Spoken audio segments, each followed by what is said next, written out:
अस्सलाम वालेकुम, मैं हूं शाहजेब खानजादा। तहरीक इंसाफ के रवैये में अचानक एक बड़ी और मस्बत तब्दीली नजर आ रही है। तहरीक इंसाफ और खुद इमरान खान इस मौक़िफ़ पर डटे हुए थे कि हुकूमत कठपुतली और बेख्तियार है, इसलिए मुज़ाकरात सिर्फ और सिर्फ फौजी क़यादत से करेंगे क्योंकि ताकत और इख्तियार उन्हीं के पास है।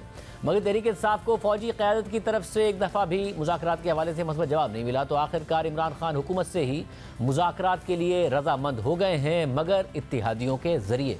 आज अडियाला जेल में वकला और पार्टी रहनुमाओं से मुलाकात के दौरान इमरान खान ने हुकूमत से मुज़ाकरात के लिए पार्टी को ग्रीन सिग्नल दे दिया है और अपोजिशन इत्तेहाद के सरबराह महमूद खान अचकज़ई को मुज़ाकराती अमल की सरबराही सौंप दी है। हालांकि गुज़िश्ता हफ्ते जब सुप्रीम कोर्ट ने वीडियो लिंक पर इमरान खान से बराह रास्त कहा था कि वो सियासतदानों से मुज़ाकरात करें, तो उन्होंने जेल में सहाफ़ियों से बात करते हुए कहा था कि मुज़ाकरात सिर्फ वहाँ करेंगे जहाँ ताकत मौजूद है। जबकि पार्टी तर्जुमान रऊफ़ हसन ने तो उल्टा सुप्रीम कोर्ट के जजेस पर तनकीद करते हुए कहा था कि सुप्रीम कोर्ट के जजेस का क्या मैंडेट है कि वो सियासी प्रपोजल्स दें और सियासी बात करें। जबकि साबिक सदर आरिफ अलवी ने कहा था कि फॉर्म 45 वालों से बात नहीं करेंगे, उनकी कोई इज्जत नहीं है, चौकीदार खुद को घर का मालिक समझ ले तो फिर उसी से बात करेंगे। मगर अब तहरीक इंसाफ के सख्त रवैये में नरमी और लचक नजर आ रही है। इमरान खान हुकूमत से मुज़ाकरात के लिए इत्तेहादियों के जरिए रजामंद हो गए हैं। इमरान खान से जेल में मुलाकात के बाद सहाफ़ियों से गैर रस्मी बातचीत करते हुए PTI के चेयरमैन बैरिस्टर गौहर खान ने कहा कि इमरान खान ने हुकूमत से मुज़ाकरात के लिए ग्रीन सिग्नल दे दिया है। हमने इमरान खान को बताया कि दूरियां बढ़ रही हैं, इसलिए डायलॉग ज़रूरी है, तो इमरान खान ने हमारी बात से इत्तफाक किया।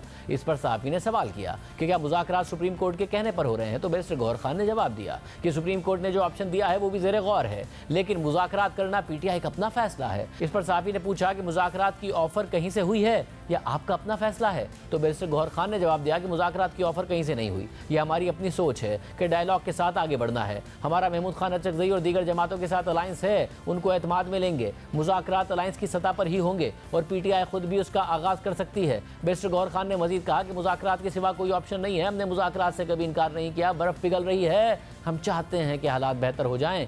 हमारी मुज़ाकरात की पेशकश को किसी डील से ताबीर ना किया जाए। इसके बाद अडियाला जेल के बाहर मीडिया के नुमाइंदों से बात करते हुए बैरिस्टर गौहर खान और अली मोहम्मद खान ने हुकूमत को मुज़ाकरात की पेशकश करते हुए कहा कि महमूद खान अचकज़ई मुज़ाकरात की सरबराही करेंगे। खान साहब बारहा कह चुके हैं कि मेरे साथ जो ज्यादतियाँ हुई हैं मैं उसको माफ़ करने के लिए तैयार हूँ और वो मैं माफ़ करता हूँ। लेकिन डायलॉग के सिलसिले में आज खान साहब ने दोबारा इस बात का अदा किया है कि हमारा डायलॉग का जो बयानिया है वो डायलॉग आज भी कंटिन्यू करेगा और हम इंशाअल्लाह ताला अब डायलॉग इत्तेहाद के बेस पे भी महमूद खान अचकज़ई के सरबराही में अपना डायलॉग कंटिन्यू करेंगे। आज की गुफ्तगू में इमरान खान साहब ने एक बहुत बड़ी बात की है जो आगे का रास्ता दे सकती है। उन्होंने ये कहा कि हमने कभी भी मुज़ाकरात से इनकार नहीं किया, लेकिन मुज़ाकरात मानी खेज होने चाहिए। ना अभी तक हुकूमत की तरफ से कुछ संजीदा इक़दाम लिए गए हैं और ना कहीं और से कोई ऐसी बात की गई है जिससे मामलात के हल की तरफ कोई ना कोई रास्ता बने। दो ही बुनियादी नुकात हैं जो पिछली भी मुलाकात में इमरान खान साहब ने किए और आज भी हमने रेस किए कि इसके अलावा तीसरा कोई बुनियादी नुकता है ही नहीं। असीरान की रिहाई और मैंडेट की वापसी, ये दो बुनियादी नुकात हैं, तीसरा कोई नुकता फिलहाल नहीं है। ईद के बाद अगर मुज़ाकरात के जरिए मामलात का हल नहीं निकलता तो हम एहतजाज को एक नई रुख भी दे सकते हैं। आम बात यह भी है कि इमरान खान मुसलसल ये कह रहे थे कि उन्हें अडियाला जेल में डेथ सेल में रखा गया है, मगर आज 190 मिलियन पाउंड केस की समाअत के दौरान जेल में सहाफ़ियों से गैर रस्मी गुफ्तगू करते हुए इमरान खान ने खुद तस्लीम किया कि उन्हें डेथ सेल में नहीं बल्कि डेथ सेल के साथ रखा गया है। डेथ सेल की दीवार उनके सेल के साथ है। इमरान खान के मुताबिक वो जेल सुप्रिटेंडेंट, IG जेल खाना जात और जेल में मौजूद कर्नल के खिलाफ पटिशन दायर करेंगे। इसके अलावा इमरान खान का मजीद कहना था कि हफ्ते में एक दफ़ा फैमिली, वकला और सियासी रहनुमाओं से 30-30 मिनट मुलाकात का वक्त दिया जाता है। सुप्रिटेंडेंट जेल और उसके साथ दीगर लोग नून लीग के आदमी हैं। IG जेल खाना जात और सुप्रिटेंडेंट अडियाला जेल नून लीग के एजेंडे पर काम कर रहे हैं। मुझे जेल में कैदी खाना बनाकर देता है। 6 लोगों से ज़ायद लोगों को मुलाकात की इजाज़त नहीं दी जाती। नवाज शरीफ और आसिफ जरदारी के लिए घर से खाना तैयार होकर आता था। नवाज शरीफ और आसिफ जरदारी से मुलाकात के लिए कई लोग जेल में आते थे। इमरान खान ने मजीद कहा कि सब मुझे खामोश करने में लगे हुए हैं कि किसी तरह धांधली कवर हो जाए। चीफ इलेक्शन कमिश्नर ने धांधली कराई, अब फिर उनके पास जाने का कहा जा रहा है। मीडिया को बंद करना इनका मकसद है ताकि झूठ को छुपाया जाए। जो पार्टी मैदान में नहीं आई उनको जितवाया गया। इलेक्शन का पोस्टमार्टम होना चाहिए। पूरे पंजाब में हमारे खिलाफ कार्रवाइयाँ की जा रही हैं। PTI के लोग जहाँ कन्वेंशन करते हैं वहाँ उनको उठा लिया जाता है। इमरान खान ने कहा कि 18 साल से शिबली फराज एक घर में रिहाइश पजीर हैं। उस पर दावा बोला गया, अपनी जमात को पैगाम दिया है कि तैयारी करें मुल्क भर में एहतजाज होगा। इमरान खान ये बातें भी कर रहे हैं, मगर आज की सबसे बड़ी पेशरफ्त उनकी तरफ से अपनी पार्टी को हुकूमत से मुज़ाकरात के लिए इत्तेहादियों के जरिए ग्रीन सिग्नल देना है, जबकि हुकूमत मुतादिद बार पीटीआई को मुज़ाकरात की पेशकश कर चुकी है, जिसे तहरीक इंसाफ मुसलसल ठुकरा रही थी, मगर अब खुद पीटीआई की तरफ से मुज़ाकराती अमल के आगाज़ का इशारा दिया गया है। इस हवाले से तहरीक इंसाफ और हुकूमत दोनों का मौक़िफ़ भी जाने के मगर पहले बात करेंगे फॉर्म 45 के तनाज़े की, जिस पर आज इस्लामाबाद हाई कोर्ट के चीफ जस्टिस आमिर फारूक के नून लीग और इलेक्शन कमीशन के हवाले से सख्त रिमार्क सामने आए हैं। कल इलेक्शन कमीशन ने इस्लामाबाद से नून लीग के तीनों MNAs की ट्रिब्यूनल बदलने की दरख्वास्तें कबूल कर ली थी और उनके केसेस जस्टिस तारिक महमूद जहांगीरी से वापस लेकर रिटायर्ड जज जस्टिस शकूर पराचा को मुंतकिल कर दिए थे, जिन्हें 7 जून को नए सदारती ऑर्डिनेंस के तहत इलेक्शन ट्रिब्यूनल के तौर पर तैनात किया गया था। और दिलचस्प बात यह थी कि 7 जून को ही इलेक्शन कमीशन ने तीनों MNAs के केसेस का फैसला भी महफूज किया था, यानी नया ट्रिब्यूनल उसी दिन बना दिया गया जिस दिन केस का फैसला महफूज किया गया, हालांकि फैसला सुनाया नहीं गया था। और आज जब इलेक्शन एक्ट से मुताल्लिक नए सदारती ऑर्डिनेंस के खिलाफ दरख्वास्तों पर इस्लामाबाद हाई कोर्ट में समाअत हुई, तो चीफ जस्टिस आमिर फारूक ने ट्रिब्यूनल तब्दील करने पर सख्त बरहमी का इजहार किया और फिर अगली समाअत तक नए ट्रिब्यूनल को कार्रवाई से रोक दिया। चीफ जस्टिस आमिर फारूक ने रिमार्क दिए कि जज से मुताल्लिक तौहीन आमेज ज़बान इस्तेमाल की गई, दरख्वास्त में जज से मुताल्लिक नेपोटिज्म और फेवरेटिज्म के इल्ज़ामात लगाए गए हैं। खुदा का खौफ करें, आप हाई कोर्ट के एक जज से मुताल्लिक बात कर रहे हैं, जज पर अकरबा परवरी का इल्ज़ाम लगाया गया। अब बताएं कि क्या अकरबा परवरी की इस लेवल पर गिर गए हैं कि अपना केस इधर से उधर करने के लिए जज पर ऐसे इल्ज़ामात लगा दिए, इन इल्ज़ामात पर बयान हल्फी भी लगा दिया गया। और अगर ये इल्ज़ाम गलत हुआ तो नताइज भुगतना होंगे। अपने फ़ायदे के लिए आप एक जज पर ऐसे इल्ज़ामात लगा रहे हैं, अगर ये इल्ज़ामात गलत हुए तो क्या रुकने असेंबली को इसके नताइज मालूम हैं? वो 5 साल के लिए नाअहल होंगे। अंजुम अकील कहाँ हैं? अगली समाअत पर अंजुम अकील खान खुद अदालत में पेश हों, मैं तौहीन अदालत की कार्रवाई करूँगा। इसके बाद चीफ जस्टिस ने हिदायत की कि अटॉर्नी जनरल इस केस में आइंदा समाअत पर खुद पेश हों। इलेक्शन कमीशन भी किसी अच्छे वकील को तैयारी के साथ पेश करे। इसके बाद चीफ जस्टिस आमिर फारूक ने मज़ीद समाअत 24 जून तक मुलतवी करते हुए आइंदा समाअत तक नए इलेक्शन ट्रिब्यूनल को कार्रवाई से रोक दिया। वाज़ेह रहे कि इस्लामाबाद से नून लीग के MNA अंजुम अकील खान ने जस्टिस तारिक महमूद जहांगीरी, जो बतौर ट्रिब्यूनल काम कर रहे थे, उनसे अपना केस दूसरे ट्रिब्यूनल मुंतकिल करवाने के लिए इलेक्शन कमीशन में जो दरख्वास्त दायर की थी, उसमें जस्टिस तारिक महमूद जहांगीरी पर तासुब बरतने, गैर ज़रूरी जल्दबाजी दिखाने और गैर जानिबदारी से काम ना करने का इल्ज़ाम लगाने के साथ साथ ये भी इल्ज़ाम लगाया था कि वो अकरबा परवरी और फेवरेटिज्म दिखा रहे हैं, जिस पर आज अदालत ने बरहमी का इजहार किया है और अंजुम अकील को अगली समाअत में तलब कर लिया है। दूसरी जानिब अजिद्दत केस की समाअत के दौरान एडिशनल सेशन जज अफजल मजूका ने रिमार्क दिए हैं कि हर सूरत में अगली समाअत में इमरान खान की वीडियो लिंक के जरिए हाजिरी यकीनी बनाई जाए। इस पूरी सूरत हाल पर बात करेंगे। इसके अलावा जो तहरीक इंसाफ की मुज़ाकरात की ऑफर, इस पर बात करेंगे। आज खुद इमरान खान से जेल में मुलाकात करने वाले तहरीक इंसाफ के रहनुमा इंतजार पंजोता साहब हमारे साथ मौजूद हैं। पंजोता साहब, बहुत शुक्रिया मुझे ज्वाइन करने के लिए। और साहब, क्या वजह बनी कि इमरान खान साहब इस बात के लिए राजी हुए कि मुज़ाकरात हुकूमत से किए जाएँ? बहुत शुक्रिया आपका जी। देखिए, खान साहब पहले दिन से ये बात करते आए हैं कि वो सियासी जमात हैं और वो डायलॉग में यकीन रखते हैं। इस वक्त आपने जो इंट्रो में बात की है कि हमने हुकूमती जमातों के साथ कोई बातचीत की बात की है, तो ये एक कन्फ्यूजन है। इसमें मैं बिल्कुल इसको क्लियर करना चाहता हूँ कि खान साहब बिल्कुल क्लियर हैं।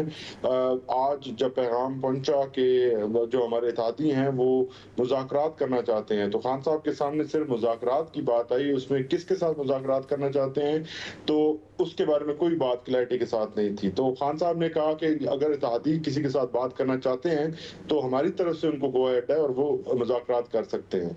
अच्छा, मगर आज अली मोहम्मद खान साहब ने निकलकर जो मीडिया से बात की, उन्होंने कहा कि मैंडेट की वापसी और असीरान की रिहाई ये हमारे मुतालबात हैं। सब तो ये मुतालबात हुकूमत से ही होंगे, इस्टेब्लिशमेंट अब नहीं कर रही तो और किससे फिर मुतालबात होंगे? इत्तेहादियों से तो नहीं होंगे? देखिए, ये मुतालबात हमारे बहुत पहले से हैं, ये कोई आज की बात नहीं है। खान साहब ने खुद रिपोर्टर से बात करते हुए हमेशा ये बात की है और कुछ दिन पहले भी उन्होंने ये बात की थी। हमारे बुनियादी मसला क्या है इस वक्त? बुनियादी मसला है ही ये कि हम ये समझते हैं कि जो मैंडेट हम 8 फरवरी को लोगों ने हमें दिया, पाकिस्तान के अवाम ने हमें दिया, वो मैंडेट चोरी करके किसी और जगह पर पहुंचा दिया गया। अब किसने पहुंचाया वो आपको पता है। वो मैंडेट आपको मालूम है कि मुशर्रफ दौर के अंदर जब बात की जाती थी, डायलॉग की बात की जाती थी, तो फिर डायलॉग मुशर्रफ और अस्करी क़यादत के साथ होता था। इस वक्त भी उसी किस्म की सूरत हाल है कि वो लोग जो इस वक्त अरबाब इख्तियार हैं, जो हमें नजर आ रहे हैं, उनके इख्तियार तो आपने देख लिया कि पेट्रोल जो है वो 15 रुपए वो अनाउंस करते हैं और बाद में पता चलता है कि वो 4 रुपए था। तो उनके पास तो अपना कोई इख्तियार ऐसा सच है नहीं। तो बाकी जो मीनिंगफुल डायलॉग हैं, हम उसके लिए तैयार हैं। खान साहब ने जो मगर किससे, क्योंकि पटो साहब थोड़ी सी, क्योंकि आप खुद मौजूद थे, इसलिए मैं ज़ाहिर क्लैरिटी चाह रहा हूँ, क्योंकि मैं आपको सुना देता हूँ कि गौहर खान साहब ने और अली मोहम्मद खान साहब ने क्या कहा है मुलाकात के बाद, ताकि आप जरा क्लियर कर सके कि खान साहब का क्या मकसद था। ये जरा सुनिएगा। खान साहब बारहा कह चुके हैं कि मेरे साथ जो ज्यादतियाँ हुई हैं मैं उसको माफ़ करने के लिए तैयार हूँ और वो मैं माफ़ करता हूँ। लेकिन डायलॉग के सिलसिले में आज खान साहब ने दोबारा इस बात का अदा किया है कि हमारा डायलॉग का जो बयानिया है वो डायलॉग आज भी कंटिन्यू करेगा और हम इंशाअल्लाह ताला अब डायलॉग इतिहाद के बेस पे भी महमूद खान अचकज़ई की सरबराही में अपना डायलॉग कंटिन्यू करेंगे। आज की गुफ्तगू में इमरान खान साहब ने एक बहुत बड़ी बात की है जो आगे का रास्ता दे सकती है। उन्होंने ये कहा कि हमने कभी भी मुज़ाकरात से इनकार नहीं किया, लेकिन मुज़ाकरात मानी खेज होने चाहिए। ना अभी तक हुकूमत की तरफ से कुछ संजीदा इक़दाम लिए गए हैं और ना कहीं और से कोई ऐसी बात की गई है जिससे मामलात के हल की तरफ कोई ना कोई रास्ता बने। दो ही बुनियादी नुकात हैं जो पिछली भी मुलाकात में इमरान खान साहब ने किए और आज भी हमने रेस किए कि इसके अलावा तीसरा कोई बुनियादी नुकता है ही नहीं। असीरान की रिहाई और मैंडेट की वापसी, ये दो बुनियादी नुकात है, तीसरा कोई नुकता फिलहाल नहीं है। ईद के बाद अगर मुज़ाकरात के जरिए मामलात का हल नहीं निकलता तो हम एहतजाज को एक नई रुख भी दे सकते हैं। ये बताइए पटो साहब, अब अचकज़ई साहब अगर मुज़ाकरात को लीड करेंगे तो इस्टेब्लिशमेंट से तो नहीं करेंगे मुज़ाकरात, हुकूमत से ही करेंगे ना?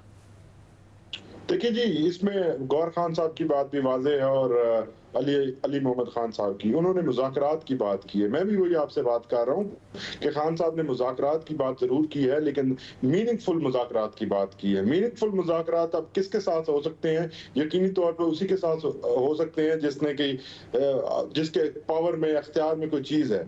तो यहाँ इस हुकूमत के पास तो इतनी कोई चीज़ नहीं है कि ये जैसे मैंने पहले कहा कि वो अपने तरफ से कुछ दे सके हमें। जाहिर है जिन लोगों के साथ इख्तलाफ हो उन्हीं के साथ बात की जाती है, जिनके पास पावर हो उन्हीं के साथ बात की जाती है। तो हम ये सिर्फ इस इंप्रेशन को जो हर वक्त ये अलाप रगा जाता है, हर तरफ सुनने को मिलता है कि ये तहरीक इंसाफ जो है वो हठधर्म एक जमात है जो किसी के साथ बात करने को तैयार नहीं है। हम बात करने को तैयार हैं, लेकिन उनके साथ जो कि कोई मीनिंगफुल बात करे। जब आप मीनिंगफुल की बात करते हैं, जब आप मीनिंगफुल की बात करते हैं, आइन की बहाली चाहते हैं, हमारा कोई और मकसद नहीं है। जब आप मीनिंगफुल की बात करते हैं और साथ में ये भी कहते हैं कि जो ज़ाहिर कुछ कर सके, कुछ दे सके, ये हुकूमत तो कठपुतली है, तो प्रैक्टिकली आप यही कह रहे हैं कि इमरान खान साहब ने जो मैंडेट दिया है मुज़ाकरात का, जो अचकज़ई साहब लीड करेंगे, वो इस्टेब्लिशमेंट से ही मुज़ाकरात के लिए, हुकूमत से नहीं है। इस हुकूमत को आप कठपुतली समझते हैं, कुछ दे नहीं सकती? देखिए, हुकूमत उसका एक हिस्सा जरूर है, हुकूमत का अपना एक हिस्सा है। हुकूमत वो इस तरह नहीं है कि हुकूमत आप बिल्कुल हम उसको इग्नोर कर रहे हैं, लेकिन बात बिल्कुल क्लियर है कि अगर हम बात करेंगे तो जो लोग इस वक्त ताकत रखते हैं उनके बगैर इस हुकूमत के साथ भी बात का कोई फायदा नहीं है, बेसूद होगा। क्योंकि देखिए पिछले साल भी यही बात हुई, सुप्रीम कोर्ट के कहने के ऊपर हम जो है वो एक ग्रैंड जिरगा का हिस्सा बने और उसका हिस्सा बनते हुए जब एंड ऑफ द डे जब बातें खत्म हुई तो ये थी कि जब तक काजी फाइज साहब नहीं आएंगे और जब तक जो है वो तब तक ना इलेक्शन होगा और ना ही PMLN के जो कायद हैं वो वापस आएंगे और ना इलेक्शन होगा। तो ये चीजें जो है वो उस वक्त भी इस तरह से हुई कि और आज भी अगर इसी तरह से इसका अंजाम होना है जिसका कोई मीनिंगफुल एंड ना हो तो फिर फायदा नहीं है। यानी पटो साहब आप ये कह रहे हैं कि यानी कि अचकज़ई साहब को आपकी जमात की तरफ से अचकज़ई साहब को ये मैंडेट नहीं है कि वो नून लीग और पीपल्स पार्टी के वफ्द से मिलकर मुज़ाकरात करें और उनके आगे आपकी डिमांड रखें, ये मैंडेट नहीं है? देखिए, हमारी जमात की तरफ से अचकज़ई साहब की एक रिक्वेस्ट आई कि हम जो है वो डायलॉग करना चाहते हैं। अब अचकज़ई साहब अगर समझते हैं कि उन्होंने नून लीग के साथ करना है, मुज़ाकरात करने हैं या पीपल्स पार्टी के साथ करने हैं, तो वो यकीनी तौर पर हमें कॉन्फिडेंस में लेंगे और अगर वो हमें कॉन्फिडेंस में लेंगे तो फिर जाहिर है हमने उनको एक मैंडेट दिया है, खान साहब ने इजाज़त दी है उनको, तो खान साहब अपनी बात पे भी कायम रहेंगे और तहरीक इंसाफ भी अपनी बात पे कायम रहेगी। लेकिन अब ये अचकज़ई साहब अब इसको मजीद वाज़ेह करेंगे कि उन्होंने किसके साथ डायलॉग करने हैं। अच्छा, यानी कि चॉइस आपने अचकज़ई साहब पर छोड़ दी। ऐसा नहीं है कि आप ये कह रहे हैं कि जी हमने करनी नहीं है, नहीं, अचकज़ई साहब इस हुकूमत से, इन जमातों से मुज़ाकरात कर सकते हैं। अगर वो करेंगे, वो इनिशिएटिव लेंगे, मैंडेट आपने दिया है, मगर फिर वो कॉन्फिडेंस में लेके किस तरीके से जो आपकी डिमांड है उसको डिलीवर किया जाएगा, मुज़ाकरात कर सकते हैं।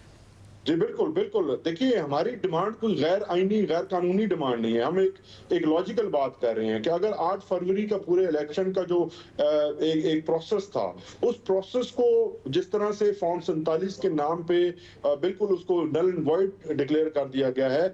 जिन लोगों को मैंडेट मिला था वो आज रोड्स के ऊपर एहतजाज कर रहे हैं, और फॉर्म 47 की बुनियाद पर जो लोग हारे हुए लोग हैं वो इस वक्त असेंबली में है और वो हुकूमत कर रहे हैं। तो इस किस्म की हुकूमत के पीछे आवाम नहीं होती। देखिए, सिंपल सी बात है, हम चाहते हैं कि पाकिस्तान में स्टेबिलिटी आए। यानी ये इसलिए है आज का फैसला कि एस्टैब्लिशमेंट की तरफ से कोई मसबत जवाब नहीं आया। खान साहब ने कहा था जिनके पास इख्तियार है उन्हीं से बात करेंगे। अलवी साहब ने कहा था कि अगर चौकीदार खुद को घर का मालिक समझ ले तो फिर उसी से बात करेंगे। तो क्या ये इसलिए है ये वाला कदम? देखिए जी, हमारी तरफ से एक तो ये कि ये किसी किस्म का इंप्रेशन लेना कि हम ये स्ट्रगल करते हुए थक गए हैं, तो ये बिल्कुल गलत खामख्याली है। हम अपनी जगह पे कायम है, अपने मौक़िफ़ पे कायम है। हम किसी किस्म का अपने मौक़िफ़ से हटने को तैयार नहीं है। दूसरी बात कि हमें हर तरफ से ये आवाज़ आई, सुप्रीम कोर्ट की तरफ से भी आपको याद होगा कि जजेस साहबान ने ये कहा कि अगर घर में आग लगी हो तो पानी पाक ना देखें, आग को बुझाएं। तो हम वहाँ भी रिस्पॉन्ड करेंगे, उनको भी रिस्पॉन्ड करेंगे। हम इस प्रोसेस या किसी भी तरह से इस किस्म के किसी इंप्रेशन को बिल्कुल हम नहीं आने देंगे कि हम हर धर्म जमात हैं या हम बातचीत पर यकीन नहीं रखते। और जब भी आपको हमारी सियासी तहरीक है और सियासी तहरीकों का जो अंजाम है वो हमेशा डायलॉग के ऊपर ही होता है। तो ये बात तो क्लैरिटी के साथ है कि हम तो बातचीत वाले लोग हैं, हम बातचीत के जरिए ही हल तलाश करेंगे। हमने कोई बंदूक या उस किस्म की सियासत नहीं करनी, ना हम ऐसे लोग हैं कि इंतशार की तरफ मुल्क को जाने दें।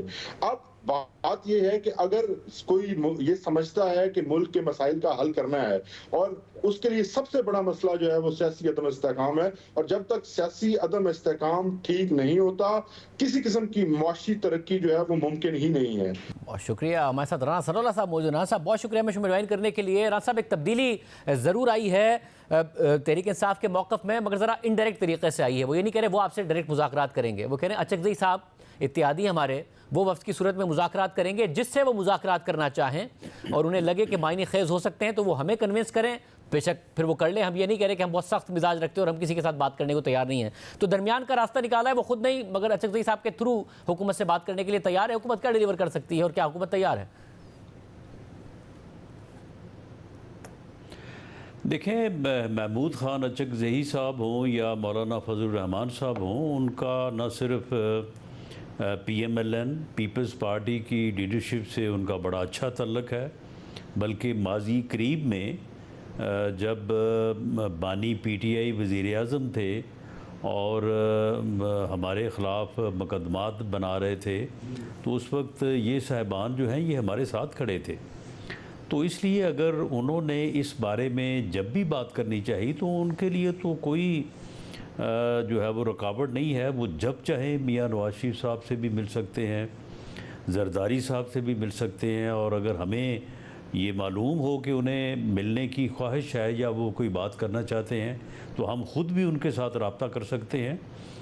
तो अगर ये इनडायरेक्ट बात कोई समझ में आई है तो इसको आगे चल के देखा जाएगा कि इसके कोई मुस्बत मानी है, और अगर ये ऐसे ही बात आगे बढ़ती है तो मैं तो ये पहले कई बार कह चुका हूँ कि इस सूरत हाल में, जिस सूरत हाल में इस वक्त मुल्क है, सियासी तौर पे भी और मुआशी तौर पे भी, सियासी जमातों के दरमियान और सियासी क़यादत के दरमियान मुज़ाकरात के डायलॉग के अलावा कोई ऑप्शन नहीं है।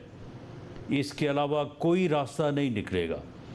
किसी ने मैंडेट की किसी को वापसी चाहिए हो, या किसी को जो है वो रिहाई चाहिए हो, या किसी को जो है वो मामलात को किसी सिमत आगे बढ़ाना जो है वो मकसूद हो, तो उसका रास्ता एक ही है और वो डायलॉग है। अब राज साहब एक एक करके फिर बात करें। आपने कहा कि दोनों जो उनके मुतालबात हैं उनके हल का भी रास्ता जो है वो डायलॉग ही है और आप इंगेज करने के लिए तैयार हैं। नाउ ज़ाहिर जब मुज़ाकरात शुरू होते हैं तो दोनों पार्टीज़ जो होती हैं उनकी जो डिमांड्स होती हैं वो अपने जो मैक्सिमम डिमांड होती है उसके साथ आते हैं। अगर तहरीक इंसाफ की डिमांड ये है कि उनके जो कैदी हैं वो रिहा हों, आप क्या कर सकते हैं ऐसा कि उन्हें लगे कि हाँ ये मायने खेज हो सकते हैं और अचकज़ई साहब कन्विंस कर सकें तहरीक इंसाफ को कि ये मायने खेज हो सकते हैं? देखें, इस वक्त जो हमारी असेसमेंट है या हमारी जो रिपोर्ट्स हैं कि पीटीआई जो है एक नया 9 मई करने के ऊपर जो है वो काम कर रही है, तो फिर ऐसी सूरत हाल में तो उसकी पेशबंदी के लिए जो किया जाना मकसूद है तो वो तो फिर वही होगा। उससे फिर उनको गिला भी होगा, उनको शिकवा भी होगा। वो ये भी कहेंगे कि जी हमारे साथ सख्ती हो रही है। और अगर वो डायलॉग के प्रोसेस में आते हैं तो फिर कम से कम उनकी इस इंटेंशन के मतलब जो है वो बात वाज़ेह होती है कि वो सोच क्या रखते हैं और किस तरफ आगे बढ़ना चाहते हैं। इसी तरह से अगर वो रिहाई की बात करते हैं, अपने मुकदमात की बात करते हैं या मैंडेट की वापसी की बात करते हैं तो उसके लिए कोई तरीक़ाकार ही होगा ना। जब हम इनसे बात करते थे तो उस वक्त इन्होंने पार्लिमानी कमीशन का एक तरीक़ाकार बताया था कि जी ये बहुत अच्छा तरीका है, अदालती कमीशन जो है उनसे तो कोई अच्छा नतीजा हासिल नहीं हुआ, पार्लिमानी कमीशन बनाए और इन तमाम इश्यूज़ के ऊपर जो है वो हम हल इनका निकालें। तो हमने तो उस वक्त इनके साथ मगर राज साहब अब इसमें मसला है जब आप ये कहते हैं नहीं करने दिया कि हुकूमत के पास इतला ये है कि एक और 9 मई करना चाहते हैं, तो आप तो अब ये तासुर दे रहे हैं कि क्रैकडाउन हो सकता है एक और। अगर एक और क्रैकडाउन होगा तो फिर मुज़ाकरात का कोई अच्छा आगाज़ तो नहीं होगा। अचकज़ई साहब ने साबित करना है कि मायने खेज हो सकते हैं। आप साबित कर देंगे अचकज़ई साहब के लिए कि वो तो बड़ा शर्मिंदगी का बाइस बन सकते हैं उनके लिए। वो कैसे कॉन्फिडेंस विन करेंगे तहरीक इंसाफ का मुज़ाकरात करने के लिए? नहीं, देखें, अब अगर उनकी नीयत मुज़ाकरात की हुई और मुज़ाकरात के ज़रिए से मुस्बत रास्ता निकालने का उनका इरादा हुआ तो फिर यकीनन वो इसकी दूसरा 9 मई करने की तरफ जो है वो नहीं जाएंगे। वरना ये पिछले दिनों में जो उनके बयानात आए हैं, जो गुफ्तगू हुई है, तो उससे ये ज़ाहिर होता था कि उनका ईद के बाद, ये जिस तरह से अब भी कह रहे हैं कि जी ईद के बाद अगर ये ना हुआ तो फिर वरना अगर हम ये करेंगे, तो ये सारी चीज़ें जो है इनके ऊपर नज़र तो रखी जाएगी। मगर आप भी कह रहे हैं ना कि अगर तुमने ये किया या 9 मई किया तो हम ये करेंगे, तो ज़ाहिर एक एक पोजीशन अगर पीछे हटा जाए, आप जो मामला है कि उसमें ये हो कि आप कह रहे हैं कि अगर उनकी तरफ से मुज़ाकरात की नीयत हुई तो 9 मई नहीं नज़र आएगा, नहीं आएगा तो फिर आपकी तरफ से भी कुछ डिलीवर होगा कि अगर उनके ऐसे लोग हैं जो गलत कैद हैं, इसके अलावा फिर कैद से रिहा होते हैं तो फौरी तौर पर दोबारा गिरफ्तार कर लिए जाते हैं, मुकदमात बना दिए जाते हैं, ये सिलसिला रुक जाएगा? देखें शाहज़ेब, मैं इस बारे में कोई ऐसी बात कि जो एक ऐसी पोजीशन हो कि जिसके ऊपर आगे बात ना हो सके, तो मैं कोई ऐसी बात नहीं करनी चाहता। मामला ये है कि ये कहना कि जी ये करें, इसके बाद फिर ये करें, फिर इसके बाद मुज़ाकरात होंगे। मुज़ाकरात, डायलॉग पार्लिमानी जमहूरी सिस्टम में गैर मशरूत होने चाहिए। जब आप बैठें तो फिर आप जब वो बात करेंगे हमारे साथ कि जी हमें मैंडेट वापस चाहिए या हमारे मुकदमात वापस चाहिए, तो उस वक्त हम उसके जवाब में जो हमारे नज़र में मुनासिब रास्ता है या तरीक़ाकार है तो उसके ऊपर बात करेंगे उनसे। देखिए जब बात होगी तो मुज़ाकरात होते इसलिए निकल आएगा कि दो फरीक़ैन के दरमियान एक की डिमांड और दूसरा क्या दे सकता है, उसके दरमियान इतना फ़र्क होता है।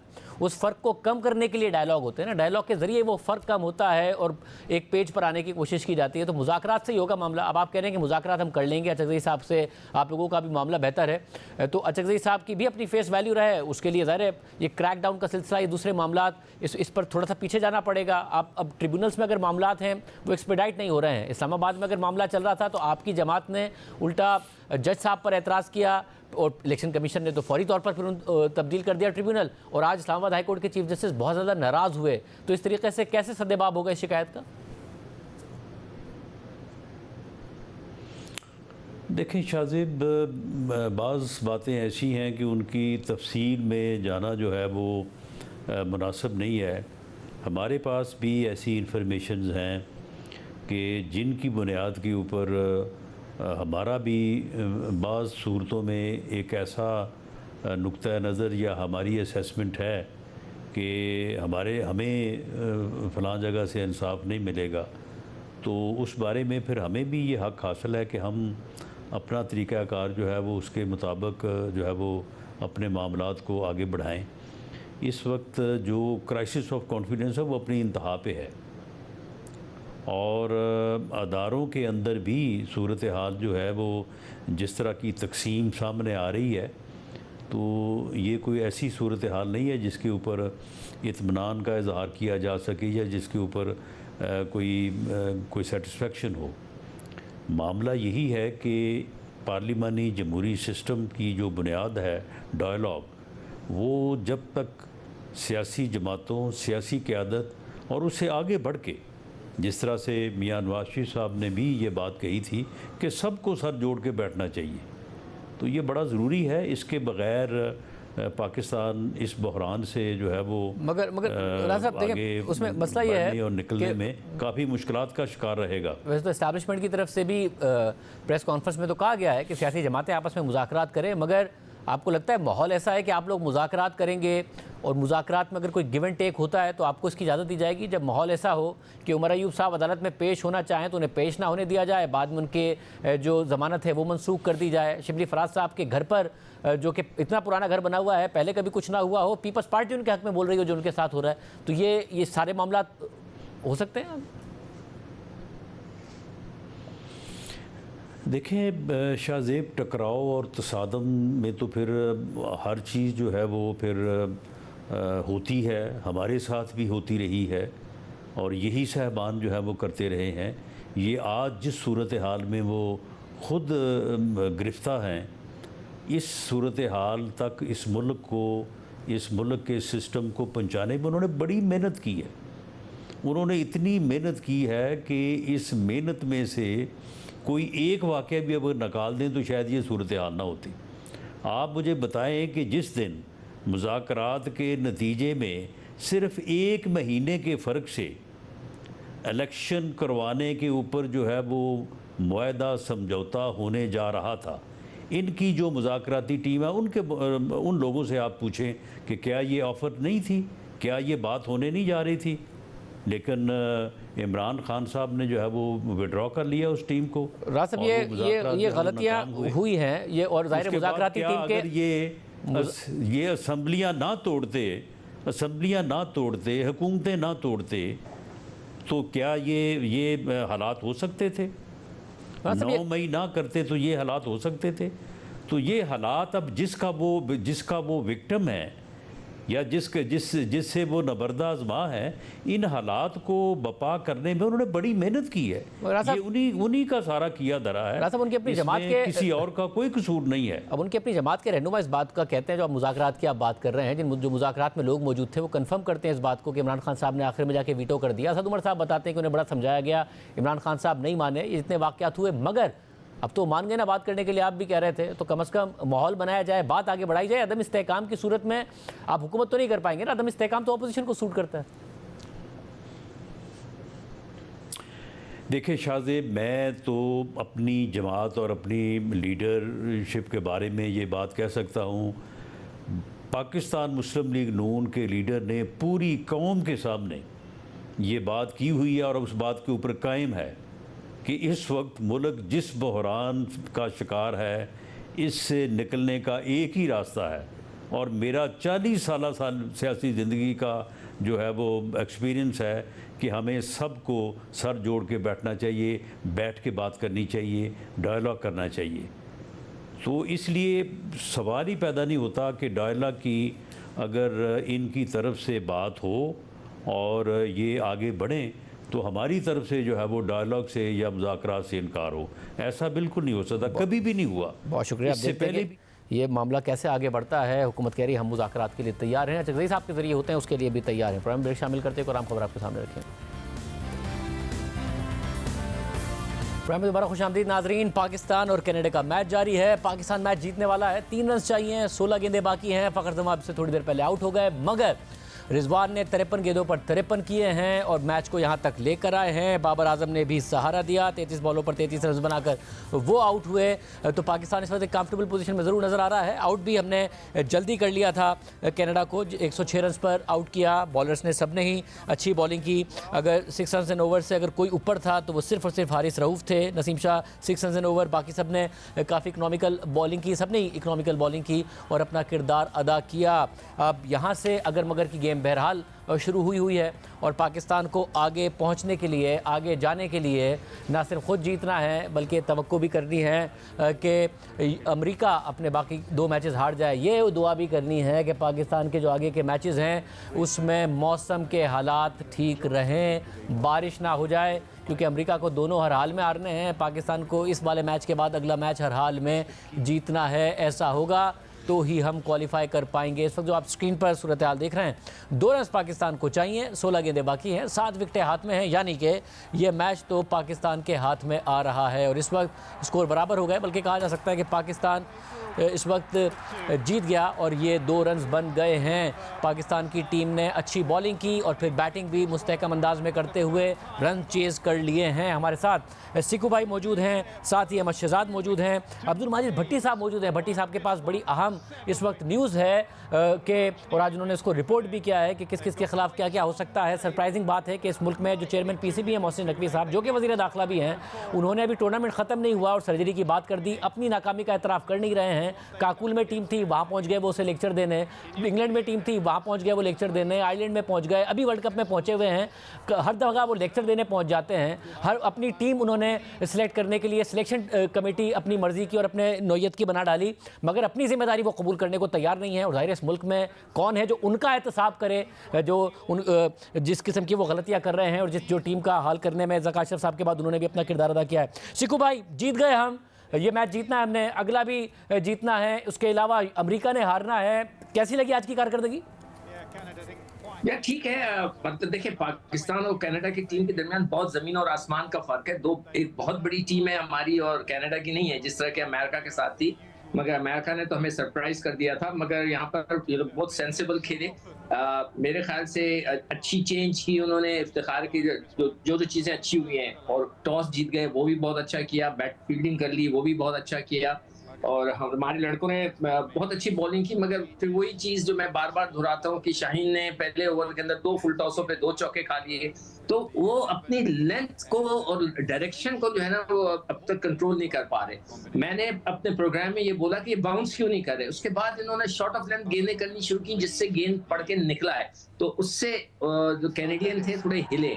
तो मुझे ये यकीन नहीं आता कि ये पिचेस को देखकर वहां पे जितने लोग हैं उनके समझ में नहीं आती किस किस्म की पिच है, उधर किस किस्म की बॉलिंग करनी चाहिए। तो anyway, it was a good match to win. At least now हमारे पास 2 पॉइंट्स हो गए हैं, और अब थोड़ी देर बाद मैं जरा, जब तक आप दूसरों से बात करेंगे हमें पता चल जाएगा कि रन रेट कितना हो गया है, कितना बड़ा है। अगर आपके पास है तो बताते हैं। वैसे मगर रन रेट पे तो मसला ही ना, मैं पता नहीं है कि अमेरिका कितने बड़े मार्जिन से इंडिया से हार सकता है या नहीं हार सकता है। तो रन रेट से ज़्यादा तो अभी जीतने और हारने की गेम है कि अमेरिका दोनों हारे, हम दोनों जीते, तो फिर उसके बाद रन रेट मैटर करना शुरू करेगा। अभी तो बड़े अहम मैचेस अमेरिका के खुद के भी बाकी हैं। भट्टी भाई, आपने आज रिपोर्ट भी किया है, ज़ाहिर है वहाँ क्या इस वक्त सूरत हाल है टीम के अंदर भी? इसके अलावा अभी आप बता रहे थे कि बड़ी बुरी खबर यह है कि शायद बारिश की बड़ी तवक्को है पाकिस्तान के अगले मैच में। जी हाँ शाहजेब साहब, जो फ्लोरिडा में मैच होना है पाकिस्तान और आयरलैंड के दरमियान, उसमें जो मैट ऑफिस वहां का फोरकास्ट कर रहा है कि जुमेरात के बाद से संडे को मैच है, मंडे तक थंडरस्टॉर्म है और हैवी रेन की फोरकास्ट की जा रही है। तो खुदा न खास्ता अगर यहाँ पाकिस्तान 1 पॉइंट भी लूज करता है तो फिर पाकिस्तान का सफर खत्म हो जाएगा, क्योंकि पाकिस्तान 3 पॉइंट्स पे फिनिश करेगा और अमेरिका के ऑलरेडी 4 पॉइंट्स हैं। लेकिन जहां तक आपने बात की पाकिस्तान क्रिकेट बोर्ड की, मोहसिन नकवी साहब कल रात पहुंचे हैं अमेरिका से इस्लामाबाद। इस्लामाबाद आने के बाद उन्होंने क्रिकेट के जो लोग हैं उनमें फॉर्मर प्लेयर्स भी हैं, उनसे भी मुशावरत कर रहे हैं। देखें, हमारे क्रिकेट का अलमिया ये है कि हम पिछले 3 साल में 5 चेयरमैन पाकिस्तान के चेंज हुए। हर चेयरमैन, मुझे बड़ी भाई अभी का तो बताइए ना, अभी क्या हो रहा है वहां पर? अभी का बताइए। ये बिल्कुल हुआ, ये तो फैक्ट्स है। इसके अलावा क्या हुआ है? देखिए, अभी मोहसिन नकवी साहब, बिल्कुल उनको इस चीज की इत्तला है कि टीम में ग्रुपिंग है, जो कोचेज हैं उन्होंने भी ये बताया है, जो सीनियर मैनेजर वहाब रियाज जो उनके दस्तेराज हैं जिनको एब्सोल्यूट पावर्स दे दी गई है, तो अब वो चेंज तो करने जा रहे हैं। और सुना ये कि ईद के फौरन बाद जो मंडे से वीक शुरू होगा उसमें वो प्रेस कॉन्फ्रेंस में इसके ऐलानात करेंगे। लेकिन मसला है कि इस वक्त हम T20 फॉर्मेट खेल रहे हैं और जुलाई में पाकिस्तान टीम ने टेस्ट मैच खेलने हैं। इस वक्त गैरी कस्टन के हेड कोच हैं, उस वक्त हमारे कोच आ जाएंगे जैसन गैलेस्बी, तो ये इनके लिए सिचुएशन तो काफी खराब है, लेकिन खराब उन्होंने खुद की है। और सब, और मुझे ये बताएगा सिकू भाई कि ज़रा अब जो अगर हम पिछला मैच देखें, जो बात की जाती है टैलेंट की, तो जो पिछला मैच हम हारे हैं सिकू भाई, उसमें टैलेंट का 120 रन चेस करने थे, उसमें तो ब्रेन इस्तेमाल करने का मसला है ना। जो हम अमेरिका से आ रहे हैं आखिरी ओवर में, आखिरी बॉल जो हारिस ने की है, अब हारिस में टैलेंट की तो कमी नहीं है, दिमाग का मसला था। जो पिछला मैच हम हारे हैं, जब आपको 48 गेंदों पर 48 चाहिए, 8 विकेटें आपकी बाकी हों, जो रिजवान ने शॉट खेला है बुमराह को, जिसको विकेट नहीं देनी थी, पता था, मगर बुमराह को क्रॉस खेलना, तो खिलाड़ियों को माइंड कैसे अप्लाई करना है गेम के अंदर, ये उसका भी बहुत बड़ा मसला है। सिर्फ टैलेंट की हम बात करते रहते हैं। आप बिल्कुल सही कह रहे हो। एक तो आप लोगों की आवाज इको हो रही है, उसको अगर सही कर दें। अच्छा देखिए, अभी हमारा जो रन रेट था पहले माइनस में था, तो अब माइनस से निकल गया है, तो वी आर नॉर्मल। हम लोग अब 191 पे आ गए, 0.191 विच इज नॉट बैड। और हम अब अमेरिका से मतलब कि रन रेट के अंदर इतने बुरे नहीं है, इतने दूर नहीं है। अब आप जो टैलेंट की बात कर रहे हो, एक्चुअली शाहजे, मैं बार बार आपके प्रोग्राम में भी कहता हूँ, ये लड़के जो हैं सिर्फ 4 दिन की क्रिकेट पे कंसंट्रेट करते हैं कि हम व्हाइट बॉल खेलेंगे, 4 ओवर कराएंगे, खूब पैसा बना लेंगे। नहीं, इनको हर हाल में आपने 4 रोजा क्रिकेट खिलानी है। उस 4 रोजा क्रिकेट से ये चीजें बनती हैं, डेवलप होती हैं, आपको डिफरेंट पिचेस मिलती हैं। पाकिस्तान में भी ये खेलेंगे तो उनको डिफरेंट पिचेस मिलेंगे जहां उनको एक्सपीरियंस होगा, how to play, how to handle different kind of pitches. तो ये चीज वो नहीं करते हैं, और यही वजह थी कि हारिस ने भी उस दिन खराब गेंदें की अमेरिका के खिलाफ। आपके आमिर ने जो है वो व्हाइट बॉलें दे दी, जिसकी वजह से हम हारे। वरना तो मैं समझता हूं कि कोई तुक ही नहीं बनता था, कोई तुक नहीं बनता था कि हम अमेरिका से मैच हारे। और इंडिया वाला मैच तो मुझे तो यकीन ही नहीं आ रहा कि इतना क्लोज हम आ गए थे, सब कुछ हो गया था। और जो आप बात कर रहे हो बुमराह की, मैंने कल भी आपके प्रोग्राम में कहा था, ये लड़के हमेशा वो प्लान कर लेते हैं कि किस तरह किस बॉलर को मारना है, मगर उन्होंने किया ही नहीं। I don't know. मगर भट्टी भाई, हमें उस वक्त नजर आया कि जब अगर हारिस लास्ट ओवर कर रहा है, उसे कोई आके बताए, कोई समझाए। इसके अलावा जब मैच हो रहा है, इन मैनेजमेंट का भी काम है ना कि प्लेयर्स को बताना कि अब किस किस्म के आपने आगे शॉट्स खेलने हैं, बॉलर की क्या स्ट्रैटेजी होनी चाहिए सुपर ओवर के अंदर या उससे पहले। क्या मैनेजमेंट कोई मुदाखलत नहीं कर रही होती? अगर कप्तान की हमें नजर आ रहा है कि बाबर आजम जो है बतौर कप्तान कोई इतने बहुत इंटेलिजेंट कप्तान नहीं है। देखिए, बिल्कुल मैनेजमेंट मुदाखलत करती है, लेकिन शाजिब साहब, हमारा जो अलमिया है कि हमारे जो हेड कोच है गैरी कस्टन, उन्होंने तकरीबन 13-14 दिन पहले पाकिस्तान टीम को ज्वाइन किया, तो उनको तो अभी पाकिस्तान का सिस्टम ही समझ नहीं आ रहा। अगर आप वो सुपर ओवर वाला मैच देख लें, जिस वक्त ऊपर से 2 बैट्समैनों ने ड्रेसिंग रूम से नीचे आना था, तो मैंने ये टेलीविजन पर देखा कि गैरी कस्टन खुद नीचे से ऊपर देख रहे थे कि कौन से 2 बैट्समैन नीचे उतर रहे हैं। फिर ये इनके पास जहन में था कि आजम खान से हम सुपर ओवर में आजम खान को बैटिंग के लिए भेजेंगे। पता चला आजम खान तो 10 ओवर फील्डिंग करने के बाद, क्योंकि वो पहली गेंद पर 0 पर आउट हो चुके थे, आजम खान पहले ही बाहर आ चुके थे। आजम खान को अंदाजा नहीं था कि इस मैच में मेरी दूसरी बार भी बैटिंग आ सकती है। तो ये सीरियस किस्म के इश्यूज हैं जो कोचिंग स्टाफ के हवाले से भी हैं। और कल मैं आपके प्रोग्राम में सुन रहा था याया हुसैनी को, याया बिल्कुल सही कह रहे हैं कि अजहर महमूद, जिसको एक फ्रेंचाइज ने डिमोट कर दिया कोचिंग में, हमने उनको प्रमोट करके बॉलिंग कोच से पाकिस्तान टीम का असिस्टेंट कोच बना दिया। तो हमारे यहाँ गवर्नर के सीरियस किस्म के इश्यूज हैं। और मोहसिन नकवी साहब ने देखिए अनाउंस तो कर दिया कि मैं बड़ी सर्जरी करने जा रहा हूं, तो अगर ये जो बयानिया ये तो गलत साबित हो जाएगा। यही गलती अक्टूबर में ज़का अशरफ ने भी की थी। अभी वर्ल्ड कप में 3 ग्रुप मैच पाकिस्तान के बाकी थे, उन्होंने पहले ही मुशावरत शुरू कर दी और टीम में कप्तानी में तब्दीली करूंगा और जो अपनी सर्जरी है जो उसके हवाले से ज़ाहिर है आज इमरान खान साहब ने भी बात की है कि मोहसिन नकवी साहब ने जो खुद अपना किरदार अदा किया है उनका एहतसाब कौन करेगा। ज़ाहिर हुकूमत में तो वो ताकत नज़र नहीं आती है। अहमद शहजाद साहब हमारे साथ बोलिए। अहमद शहजाद, ज़ाहिर है परफॉर्म किया मगर अभी तक अगर मगर की गेम में हम वो बात तो अपनी नज़र आ ही रही है। आपको कोई उम्मीद नज़र आ रही है कि यहाँ से कोई रास्ता निकले? आज की कारकर्दगी पर भी कॉमेंट कीजिएगा। जी इंशाल्लाह, देखिए उम्मीद पे ही दुनिया कायम है और हमारी तो हर दफ़ा टूर्नामेंट्स में ऐसा ही होता है कि हमें इसी तरह दुआएं करनी पड़ती हैं, लेकिन फिर भी इंशाल्लाह हम ज़रूर करेंगे बिकॉज़ हमारा ही मुल्क है, हमारे मुल्क की टीम है, दुआएं तो कभी नहीं रोकेंगे। लेकिन अगर आप देखेंगे कि पाकिस्तान को एक तो अपने 2 मैचेस जीतने हैं, ना सिर्फ जीतने हैं और अच्छे रन रेट से जीतने थे। उसके बाद जो मेन प्रॉब्लम आ रही है वो ये आ रही है कि जो यूएसए और आयरलैंड वाला मैच है, अगर वो मैच यूएसए जीत जाता है तो यूएसए थ्रू हो जाएगा। लेकिन अभी तक अगर यूएसए और आयरलैंड वाले मैच में देखें तो 90-95% जो है रेन फोरकास्ट है, और अगर वहाँ पे बारिश भी हो जाती है तो यूएसए को 1 पॉइंट मिल जाएगा, वो थ्रू हो जाएगा। तो ये चीज़ें जो अगर आप देखेंगे तो पाकिस्तान के लिए कोई इतनी अच्छी नज़र नहीं आ रही हैं। लेकिन आज के मैच में देयर आर थिंग्स जो ऑब्वियसली हम बात कर सकते हैं कि शायद थोड़ा सा हमें ये टारगेट को, जिस तरह ज़बरदस्त बॉलिंग में बॉलिंग साइड ने परफॉर्मेंस की थी, तो ये टोटल को अच्छे तरीके से अचीव किया जा सकता है, थोड़ा और जल्दी किया जा सकता है बिकॉज काफ़ी सारी विकेट्स थी। अहमद सर, आपका भी, आपने भी वी गॉट टू अंडरस्टैंड के जो अभी तक पहले हुआ आपका बड़ा क्रिटिकल ओपिनियन है उसके ऊपर, मगर जो बात हो रही है वो ये है कि 120 रन जब आपको चेस करने हो, 48 गेंदों पर 48 रन चाहिए हो, 8 विकेटें बाकी हो, तो आपके प्रोग्राम मैनेजमेंट बात कर रहे थे कि मसला टैलेंट का है, फॉर्म का है या फिर ब्रेन इस्तेमाल करने का है। जो हारिस रऊफ ने आखिरी ओवर में, जब हम यूएसए से मैच खेल रहे थे, जब मैच सुपर ओवर में गया, जो आखिरी बॉल की है, जब पिच आपको हेल्प कर रहा हो और आप वैसी बॉल करें, फील्ड उसके हिसाब से ना रखें, तो माइंड यूज करने का भी मसला है प्लेयर्स के साथ। सिर्फ और सिर्फ ये मसला नहीं है कि उनमें टैलेंट है या नहीं। जी, game awareness is really important, और यही चीज़ें आप जब क्रिटिकल होने की बात कर रहे हैं, यही वजह है कि जब हम ये चीज़ें होते हुए देखते हैं और जब उसका वो अननोटिस चली जाती हैं और कोई अकाउंटेबिलिटी नहीं आती है, सो ऑब्वियसली आपकी मुल्क की टीम है, आपको भी थोड़ा सा हर्ट होता है, गुस्सा होता है।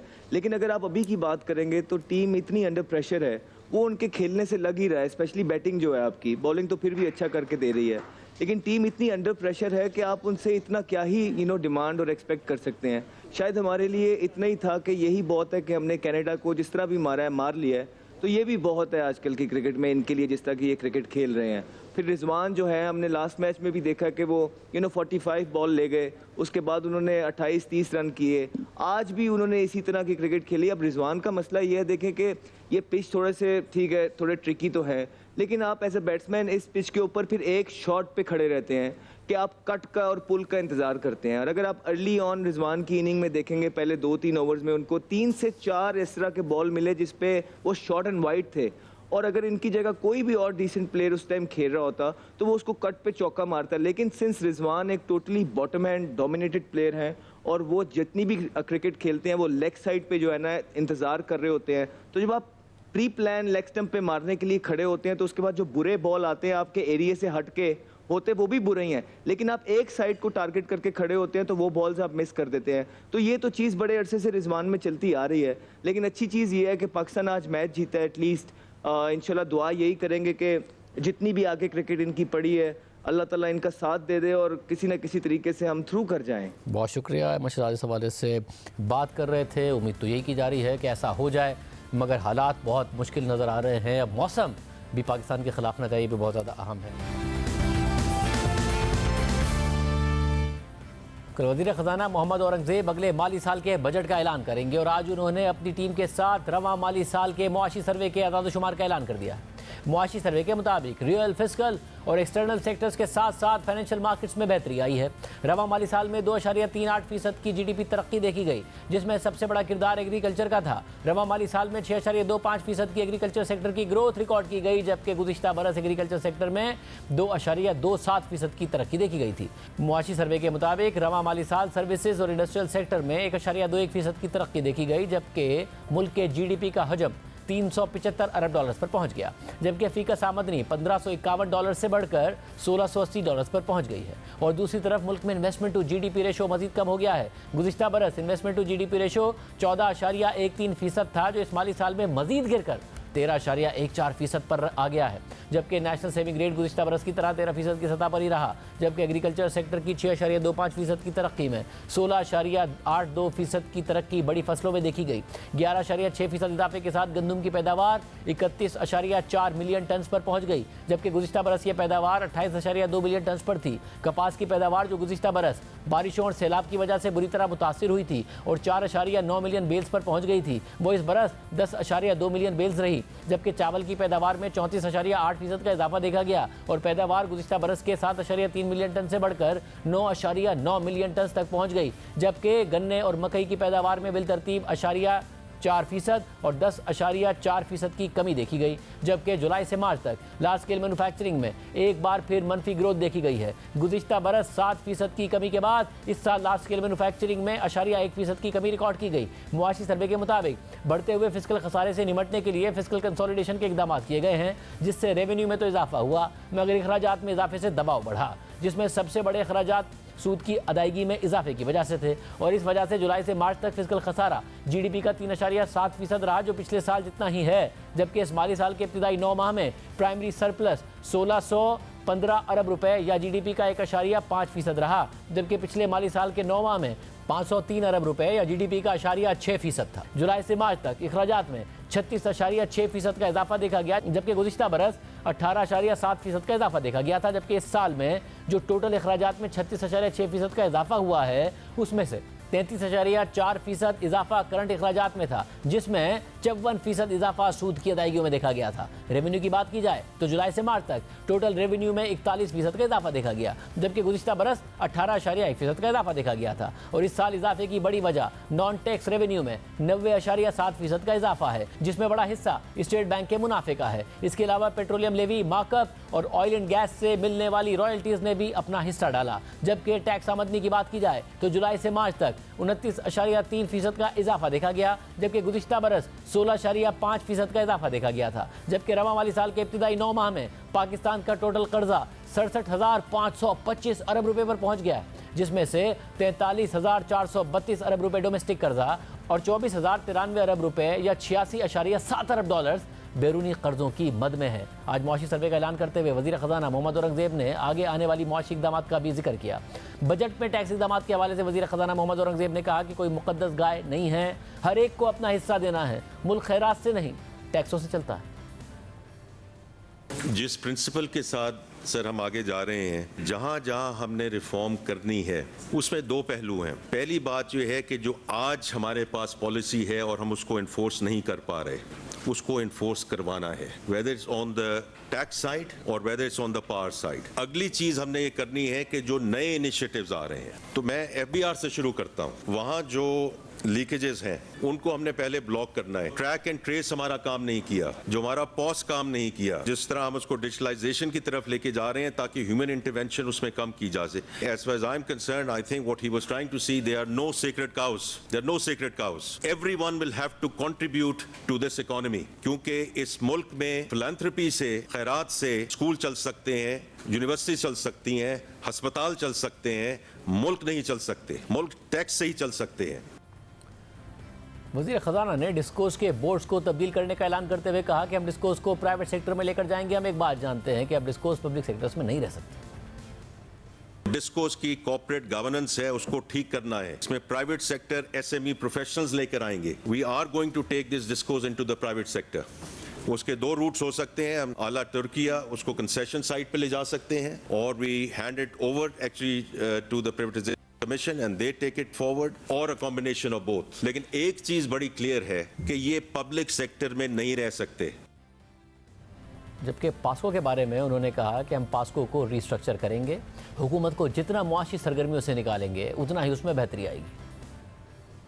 I appreciate wheat is staple, rice is not. तो इसमें जितना हम कहेंगे कि जी पहले सपोर्ट प्राइस अनाउंस कर दें, फिर we follow through और we don't follow through, we have to get out of this cycle। और मैं आपको बड़ा क्लियरली बता रहा हूँ कि जो पास्को है, we are going to restructure POCSO. Strategic reserve हमें रखने चाहिए, बिल्कुल रखने चाहिए। Does it have to be in the public sector by the government? Absolutely not। We are going to make announcements around POCSO as well। Because देखें, जितना हम government को निकालेंगे इन एक्टिविटीज से, उतना ही हर चीज में बेहतरी आएगी। जबकि एक सवाल के जवाब में उन्होंने कहा कि स्टेट बैंक के पास मौजूद डॉलर्स के ज़खायर का बड़ा हिस्सा ओपन मार्केट ऑपरेशन से आया है। स्टेट बैंक के रिजर्व 9.1 बिलियन डॉलर है। इसमें वो अमाउंट कितनी है जो स्टेट बैंक ऑफ पाकिस्तान ने मार्केट से परचेज किया? डॉलर का रिजर्व, इसीलिए मैंने क्वालिटी की बात की है। एग्जैक्ट नंबर तो आप गवर्नर साहब से बात कीजिए, because it's very much his domain, but a significant amount has come from open market operations. आज के प्रोग्राम में इतना ही, इजाज़त दीजिए। अल्लाह हाफ़िज़।